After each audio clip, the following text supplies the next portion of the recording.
From a fintech company called Clutch. Over here we have Zool. He's a professional services manager overseeing technical delivery. We have Jill, professional services manager overseeing our PMO function, and Jake, professional services manager also overseeing technical delivery. And my name is Daniel Levine. I'm our director of professional services at Clutch. We are a fast-growing fintech. We moved from Series A to Series B last year. We're excited to talk about the journey that we've been on and also talk about how to build and scale a professional services org. Okay, cool. So as we were preparing for this over the past couple of weeks, our key theme that kept coming up was nobody gets to build a professional services organization without customers. So today's session is about how we build that PS org while actively delivering for our customers. In 2024, Clutch reached an inflection point. We launched our second product, and we had over 20 implementations in the queue.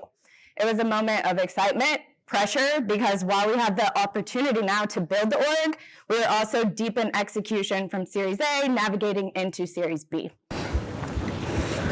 All right, yeah, like Jill's saying, at different phases of the company, whether it's seed, Series A, Series B, you're trying to do two things at once. You're trying to implement for your clients and build a better way of implementing for your clients.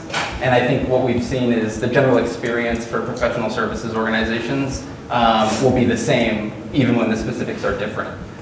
So we try to look for some of those underlying foundational primitives that are consistent, that help us anticipate what challenges we'll face as we continue evolving as a team.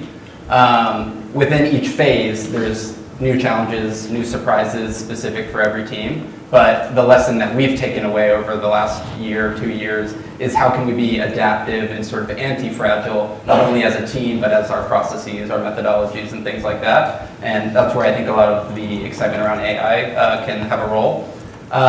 So what we think about is how can we build our processes that are actually anticipating the disruption, whether that's the product changes. Last year, our product was evolving week to week, so even if you thought you knew how to implement it, you may be giving your clients outdated info. Other disruptions are changing priorities within your company, new leaders, etc.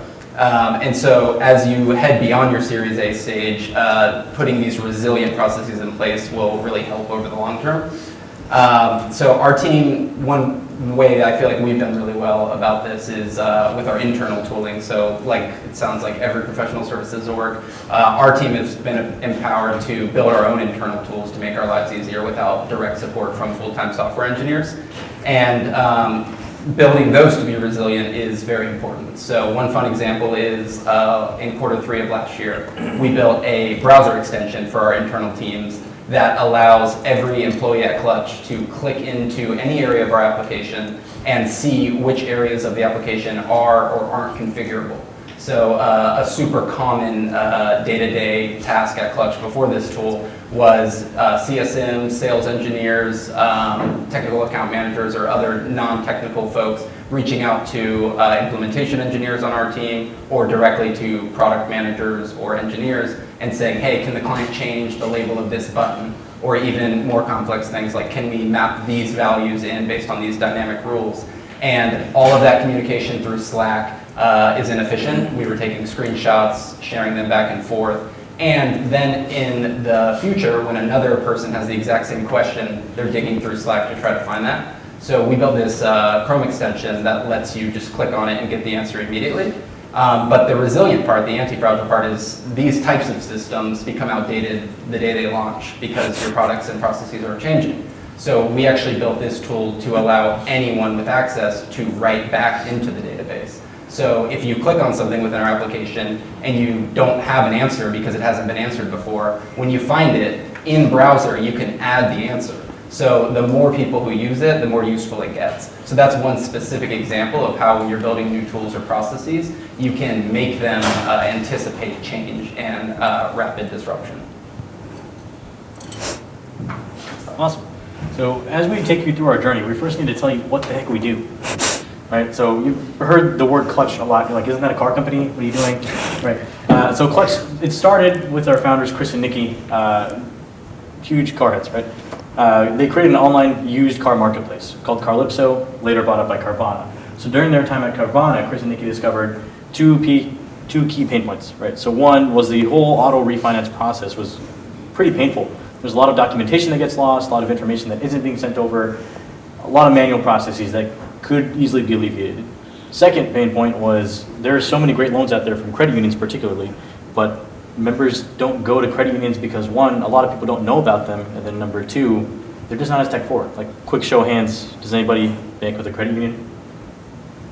Cool, pretty awesome. You're a bigger group than most people that I know. So it's a great way to get awesome loans, but they're just not as tech forward. Like, for those of you that raised your hands, how painful is it to get a loan or open an account with your credit union? I'm hearing some chuckles, so it's pretty telling up there. So Clutch's goal was to streamline this loan and refinancing process through digital solutions. So we're transforming credit unions into fintechs.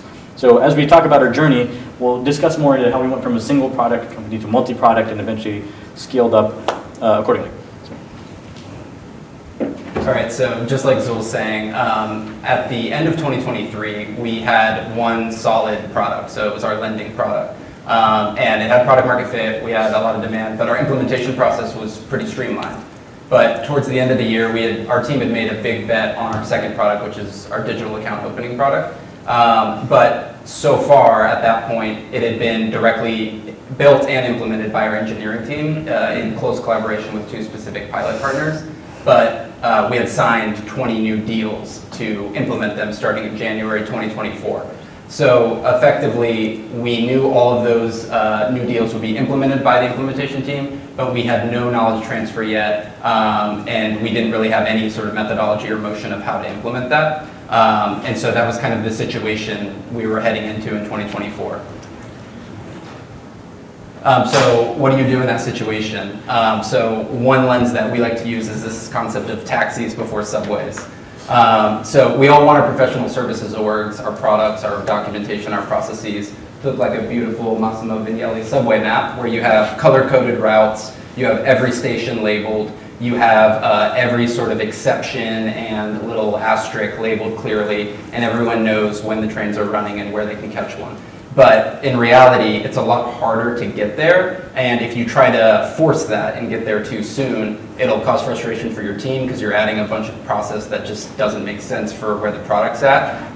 That's getting outdated all the time, and so you can't just force your way to this end state.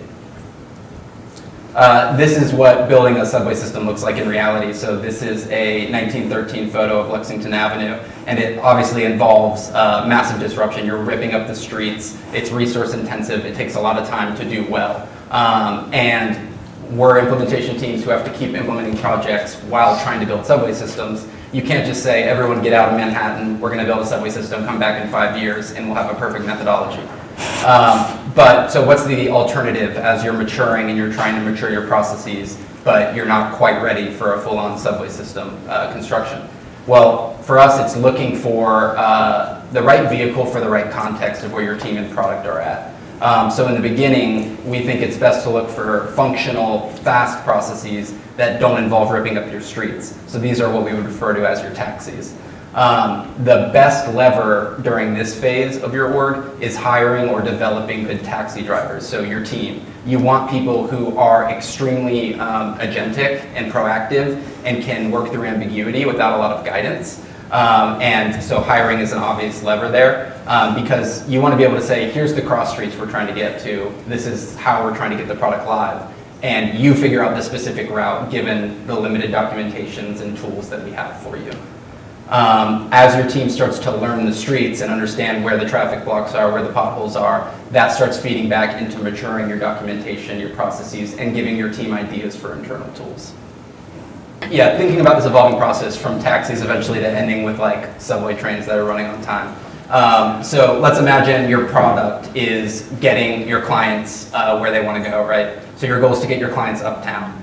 In the beginning, your team is effectively a bunch of really skilled taxi drivers, different project managers and implementation team members will take different routes, but ideally they're all heading uptown in the same direction and roughly on time. This is the phase where the basics are really important, so things like documentation and these maps are good enough to get the taxis where they need to go. But then as you start growing and getting feedback from what you're learning by implementing, your product's maturing and you can upgrade to buses. So buses are taking the same route for the same client. So